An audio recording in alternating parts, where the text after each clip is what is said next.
You are watching Germantown Municipal Television, your source for everything Germantown.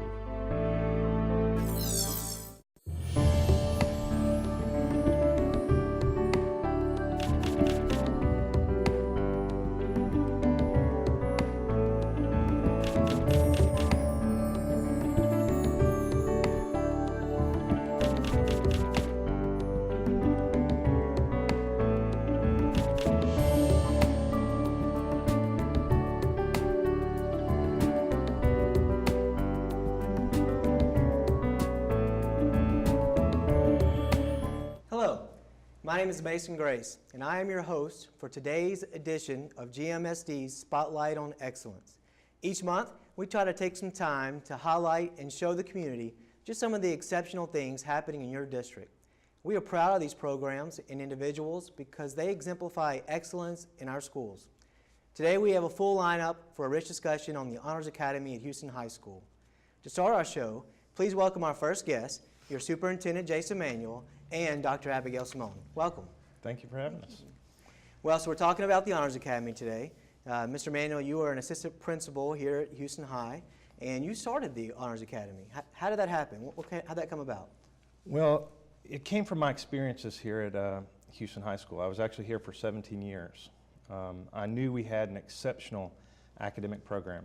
I'll read just some of the AP courses that we offer here at Houston. We have 22 AP courses. They include biology, chemistry, physics, calculus AB, calculus BC, macroeconomics, statistics, human geography, European history, U.S. history. We have the languages. We have French, German, Latin literature, Spanish. We have English composition, English literature. If fine arts is your thing, we have studio art design. We have studio art 2D design. So we had a broad offering of AP courses for our students. So I knew we had those AP courses in place. And I also saw that we had a strong honors program that fed into those advanced placement courses. So what I saw was we needed a different experience for students. We needed something that not only challenged them academically, but also grew them as leaders, so that when it came time to apply to colleges and universities, they were ready to go out and be the leaders that we saw they could be.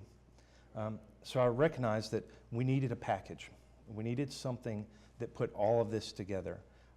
What we did was we looked at three components that we thought these students needed. And there are actually three pillars that the Honors Academy is founded on, and those are those three components. The first is a small cohort. We recognize that in a larger school, one of those things that you need to make connections with friends. You also need people to challenge you, and then also people who can help you during those times that you struggle, because like I said, this is an advanced curriculum, and these students have to work hard, study hard. There are many times they're up late studying in study groups. They're calling each other on the phone about how to solve problems or how to answer questions. So we knew that small cohort would be something exceptional for them. Part of that program, part of that strong academics, and there's a chart that they'll stick up for you, is we knew that we had a 3-year ACT average that is, bar none, the highest in Shelby County. It's 24.3, and if you look at the other schools, we are way ahead of their ACT averages. And the actual benchmark that most universities use is if you have a 21 composite, they say that you're ready to be successful at colleges and universities. So we knew we had that. So that small cohort would help those students also prepare for that ACT exam and work together to be successful.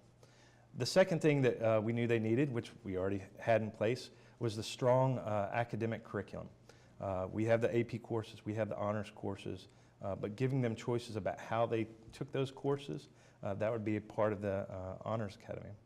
And then the third thing that I think we needed the most was we needed them to grow as leaders. So we developed a community service component into the Honors Academy. And not only are you completing community service, because there's always been community service organizations like Key Club or National Junior Honor Society or Beta Club, but the difference I think is that not only are you doing community service, but you are taking a leader in developing those programs. So these students actually create community service opportunities. And then when they get ready to apply for universities, they can say, I led this charitable program, or this is what I focused on. It gives them talking points during those interviews. So those three pillars are key to the Honors Academy. Small cohort where they're getting to know students, working with students, strong academic rigor, and then a community service component. Wow. We also want a culminating experience at the end that I'll let Ms. Braddock or Dr. Simone talk about in a little bit. But that senior experience, that capstone experience, will help them also during those interviews. It's interesting you talk about the small cohort, because I was watching a video with Mr. Khan in the Khan Academy, and he was speaking to the Harvard Business School, and he said that was one of the greatest things they had at the school was the students. They worked together as a cohort, and that's what got them through. Yes. So, There's nothing like having peers to challenge you and help you during your academic career. I think that's a key component of our Honors Academy. well, great. Well, Dr. Simone, you are on the faculty council for the Honors Academy. So how is the program done? Is it successful? Well, we just graduated our third group of seniors from the Honors Academy program, and we've grown from the original 50 students that were freshmen and sophomores about 5 years ago to about 386 students in our program now. And as Mr. Manuel says, we've kind of learned along the way some things that work for us. So, for example, next year's freshmen, to kind of help develop that cohort experience, we'll all be taking freshman English together, because we think that that gives them an even smaller cohort within their class to help them develop those critical thinking skills that they will need in any AP or advanced class that they take in the future. But, I think that the biggest thing that we've seen out of the Honors Academy for our students is that need to develop personal growth. And we have speakers that come in every year that talk about possible careers or things that they can do. In fact, we have a lot of people from the Houston community, parents and things like that, to come in and talk about graduate school, and your undergraduate degree might not be your last degree, and so how to kind of make decisions in your undergraduate career to put you in the place that you need for graduate school, or a surgeon come in and talk about surgery, or this week we had a physics professor from the University of Memphis come in and talk about what you can do as a physicist in their career. But also we have our students come in and talk. For example, we have two seniors that have perfect ACT scores.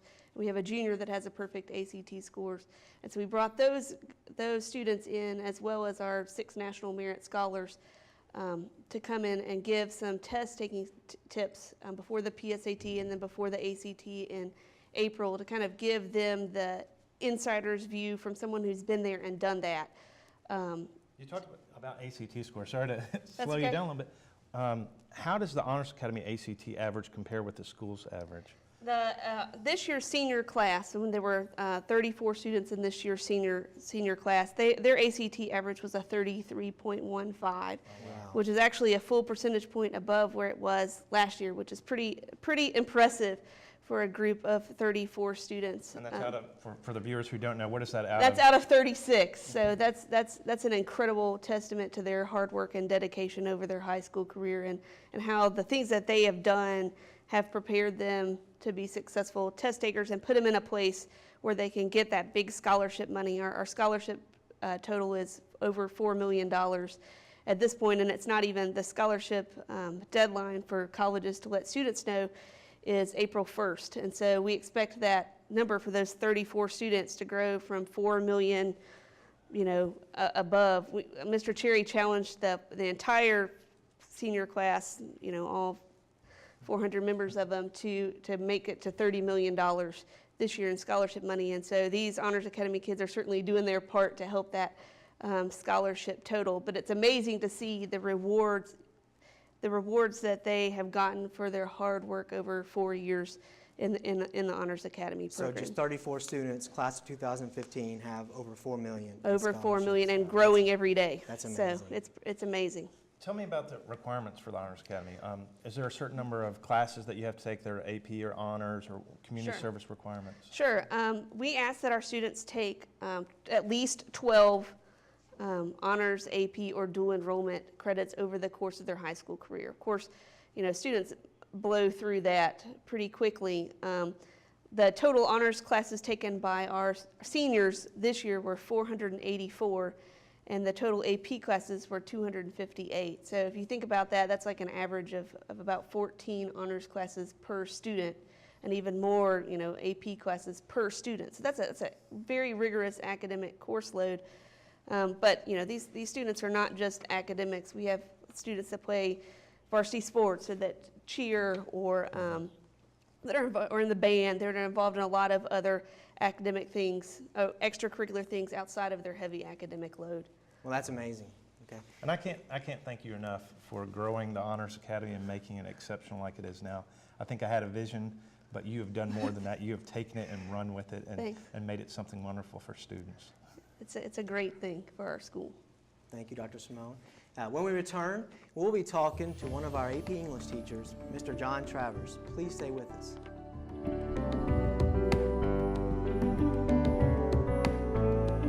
I'm Germantown Mayor Mike Palazzolo. And I'm Germantown Alderman Forrest Owens. And we're here to pump you up. Germantown has been selected as a pilot in a new statewide initiative called Healthier Tennessee. We invite you to join us and make Germantown a healthier place. The first step towards success is simple. You just download the app. It's called Streaks for Small Starts. The app allows you to track the healthy choices you make every day, like drinking water, eating fruit, and getting exercise. Might even get you on your bike. You'll see the small steps you take every day add up to big changes over time. And you will be pumped up like us, or at least on your way to a healthier lifestyle. Hey, Hard, what's this? That's my resignation letter. You're resigning. Why? Because you're constantly ignoring me. You're half as active as you used to be, and you get stuff like this. You've been putting me under a lot of pressure lately. That's why I'm ready to quit. I forgot. I'll do better. Please, don't quit on me. Okay, but remember, it's not what you say, it's what you do. Listen to your heart. Don't let it quit on you. Let's go for a walk. Uncontrolled high blood pressure could lead to a stroke, heart attack, or death. Get yours to a healthy range before it's too late. You are watching Germantown Municipal Television, your source for everything Germantown. Welcome back. I'm Mason Grace, and you're watching GMSD's Spotlight on Excellence. Today we are discussing what makes the Houston High School Honors Academy stand out. Joining us on our show is Mr. John Travers, who is one of our AP English teachers and our ACT coordinator. Welcome to the show. Thank you for coming. Thank you. Good to be here. Okay, so Mr. Travers, how long have you been teaching AP classes? Well, I started teaching AP when I taught at Kirby 20 years ago, so 20 years. 20 years. I started teaching AP Lit, now I'm teaching AP Language. Those are the two AP English classes. Okay. So you probably have a pretty good idea of what colleges are looking for. What are colleges looking for? What are the myths behind that?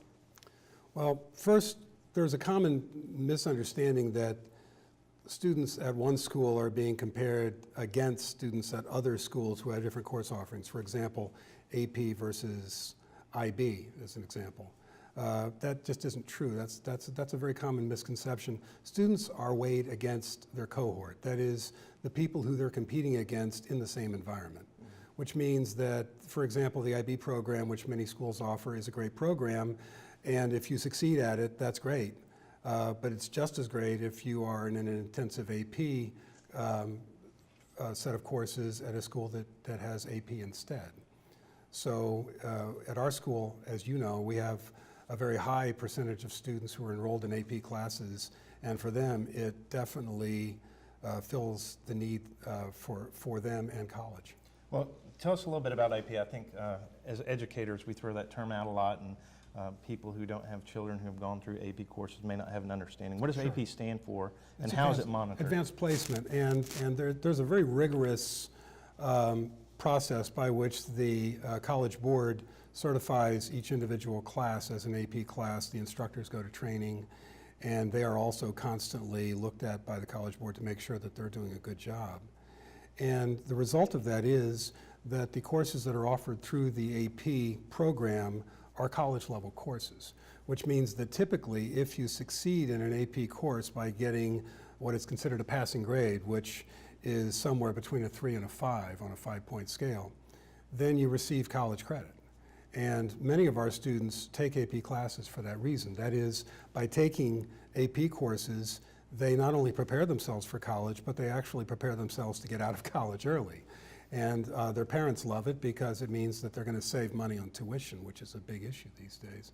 So obviously, one of the primary reasons the kids take AP classes is to prepare themselves for college. And that, for what I do on a daily basis as an AP English teacher, is the core of what I do to instruct my students. What I try to get them prepared to do by the time they're done is to write at the college level across the curriculum. And if they can do that, they'll be in good shape in pretty much whatever they decide to do. So when you say College Board, is this a national Sure. certifying body? Absolutely. It's enormous. It's the biggest of them all.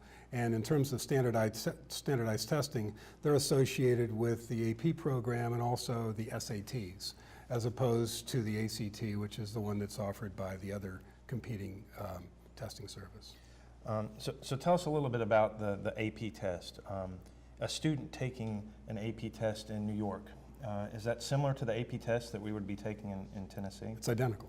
And one of the reasons the colleges are able to certify you as being college ready in those courses is that the same exact criteria are used to determine whether you've succeeded as somebody in New York or Massachusetts or Arkansas or wherever.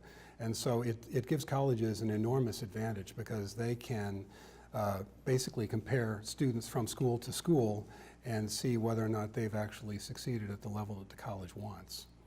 So it's extremely advantageous to students to take AP courses. Besides just getting ahead of the game and having some college classes under my belt, is there a higher success rate for students who take AP courses versus those who would just be in standard courses? Absolutely. And not only, even if you don't pass the exam, are you more likely to succeed at the college level, according to the huge big studies that have been done. But there's even a bigger bump if you actually do take the exam and succeed. Yes, statistically, those kids are far more likely to succeed at the college level than the average kid. Say I'm an average student and I would like to take an AP class, maybe not full AP classes, but can I just take like an a la carte class? Yeah, it's one of the advantages of the AP program as compared with the IB program, which is that one is sort of all or nothing, whereas the AP curriculum really is a la carte, which means, for example, if you're artistic, you might end up taking AP Art, and you might be taking AP French, and you might be taking my class, but you might not take any STEM AP classes at all in AP. So we have a lot of students who do things like that. So you can insert yourself into the AP program, get what you need out of it, and then take whatever other courses you need for your own purposes. I'd imagine we probably have a lot that take STEM classes, STEM AP? Absolutely, absolutely. Huge numbers and high success rates. So they can kind of play to their strengths then. If math and science is not my thing, it can be fine arts or foreign language. The AP program is sort of typical of American education, traditional American education, in the sense that kids get out of it what they want, rather than being told in lockstep what they're supposed to be like by the time they graduate. So it gives them freedom, but it also gives them rigor. So it has a really nice combination of those two. Now, I've heard there are some exciting changes that are happening with the AP program at Houston High School. Yeah, one of the things that the AP program, the College Board, has been aware of for years is that there needs to be a way to give kids an opportunity to do meaningful research at the high school level, and also to learn how to do that research and to write about the research, not only in the traditional sense, but by producing multimedia presentations. These are skills that are across the curriculum in colleges now, especially in STEM-based majors at the college level. And so what we're doing next year is we're starting the capstone program. We're one of the first 300 high schools in the United States to do this. It's a 2-year AP curriculum, and students will learn over 2 years, starting their junior year, to do meaningful research, to learn how to publish it, and then their senior year to do a meaningful independent research project. So it's extremely exciting. And I'll be teaching the junior level capstone class next year. If they take my class and the senior one, they get what's referred to as a capstone diploma, which colleges will be just very excited to see, obviously. I understand you have a large 30 and above 30 club, and above, yeah. Which means they got above a 30 on the ACT. Yeah, it's an unusually large one. There was a time last year, and I think probably again this year, where somewhere between 4 and 5% of every kid in Tennessee who had a 30 or above went to this school. And after the state ACT scores come back in the next few days, we're anticipating that we'll have well over 150 members. That's got to be intimidating to a teacher. Like, how does that affect the curriculum? Well, what it does more than anything else is that it benefits the curriculum in one very important way, which is that the way that those kids become active members of the club is by doing tutoring of their peers. And what that means is that if you're a kid who might not be an AP student, but who's struggling in Spanish or struggling in biology, we have 150 AP level students who've gotten 30s and above on the ACT who give you free tutoring anytime you want it. So it's one of the main reasons why our ACT scores have remained high and why our other scores have also remained high, because we have an enormously successful peer tutoring program here that ends up counting up to probably 1,000 hours or more of student tutoring every year. Sounds like it. Well, great. Well, it's great talking with you. When we return from our break, we will get to meet some students that are actually in the Honors Academy. Please stay with us.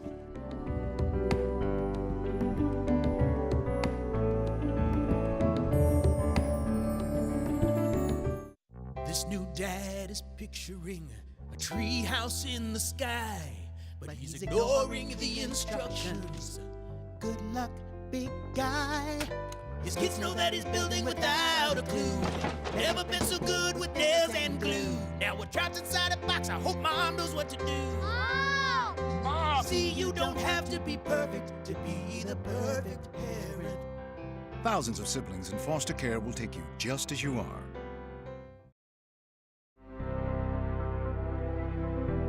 You are watching Germantown Municipal Television, your source for everything Germantown. Welcome back. With us now to add to our discussion of the Houston High School Honors Academy are actual Houston High School students. Ryan Tyler is finishing up his senior year, and Grace Roberts is a sophomore. Welcome to the show. Hello, how are you? Great, very good. Ryan, can you tell me a little bit about your Honors Academy experience? Well, I came from a school where it was only 8 students that came to Houston High School, and I was the only one that actually had the academic ambition to be a part of the Honors Academy. I was pretty much the only person in all my classes. I was the only person in all my honors classes. I just always felt very secluded and very isolated from everyone. But through Honors Academy, I felt that I've gained a really great really great relationship with all my peers and through your cohort. Through your cohort. Yes. I feel like Honors Academy is just community. It's a community of like-minded individuals who have this academic ambition that not that many people possess usually. Just let's take for our senior project. For Honors Academy, we are required to do a senior project, and that just basically entails what we want to do when we go after college, or just our future plans. For my senior project, I shadowed an anesthesiologist. I want to go to the medical field. I really think that that's my calling. I'm just like the subject. I shadowed an anesthesiologist, Dr. Mark Eskin. He's a Houston High parent, and I made that connection through Miss Donna Reed. And I just basically shadowed him. I followed him around the hospital, and he just explained procedures to me, how anesthesiologist, person who puts people to sleep, he just explained to me how certain drugs and interactions with the body, how you don't want to mix Profiterol with another kind of drug. I'm not going to get into specifics, but it was really interesting how just in that hospital setting, how things can just change just dramatically. There's one instance where things got pretty serious, and it was really, I wouldn't say it was like a TV show, but it was more serious, and the gravity of the situation was just, it was just unparalleled to any experience that a TV show or a story can depict. Was this your capstone? Yes, this is my capstone. Your capstone project? Yes, capstone project. What has been your favorite class? Of all your AP classes, what's been your favorite? Of all my AP classes, I would say my favorite class would be AP English with Mr. John Travers. The reason why is because although English is not my elective focus, I would say that it was a very different class. How we will enter the class, he'll ask us about world events, and he'll give a chance for students to tell them world events, and just give them the opportunity to tell their views of the event that they reported to Travers. Travers will give his feedback and he'll open an opportunity to, for not so much as a debate, but just more of a conversation, and he'll just go back and forth. There'll probably be a couple of students involved in that conversation. And also, I believe that it was just the class itself was just I wouldn't say, it was serious, but it was a different class, and I think the reason that I really liked about that. You felt secluded before, you said. Now, what's the difference now that you actually have people like you in class with you, like your peers? I feel very, I feel that although I came from a school where where I was the only one who was just in the community, felt secluded, now I feel like I'm a part of a really big family. I feel like just that positivity, just the actuality of being with people actually drove my academic ambitions higher. And I really believe that I'm really happy that I've decided to join Honors Academy. Great. All right, well, Grace, you actually had, I know that community service is a big part of the Honors Academy, and I understand that you had a very good community project. Can you tell me a little about that project? Yes. This year, the sophomore council members and I decided that we wanted to do what we call the blanket project. So basically, this was a plan to raise money and then buy materials and make 50 blankets out of fleece. And then we knew we were going to donate the blankets, but when we asked ourselves, who do we want to give back to, we all agreed on St. Jude. So that's how we came up with the St. Jude Blanket Project. And basically, we ended up reaching our goal of 50 blankets. We had about 55 volunteers, freshmen and sophomore. We received donations from Target and S.C. Johnson as well. So we raised about $620 from the students, but the project ended up grossing a total of $730 in donations to St. Jude. Oh, wow. Very good. Okay, so you're a sophomore, probably just starting out in the program. What's your experience been like with the program? It's been great. It really has helped me tremendously because it's kept me focused. It's challenged me academically, just within like the requirements in honors classes. The way that, like Ryan said, we're in an academic environment with people like us that are wanting to be academically challenged and take their education to the next level. And it's also introduced me to a lot of new people that I would not have probably met otherwise, people in different grades or people who went to different middle schools that I didn't know. So it's been a great introduction into Houston. It's helped me to start off high school in a positive way, and I'm very thankful that I get to be part of it. Well, I'd like to thank you for being here today. It's great to hear from the perspective of the students. Appreciate it. Thank you. Our time is up for this edition of GMSD's Spotlight on Excellence. I would like to thank our guests for visiting with us and for sharing their thoughts and insights.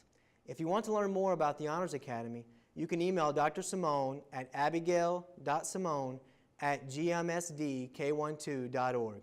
If you'd like to learn more about the show, visit www.gmtvonline.org. Thank you for joining us today. Be sure to join us next month when we will be talking about our string orchestra program. Until then, I am Mason Grace. Thank you for watching.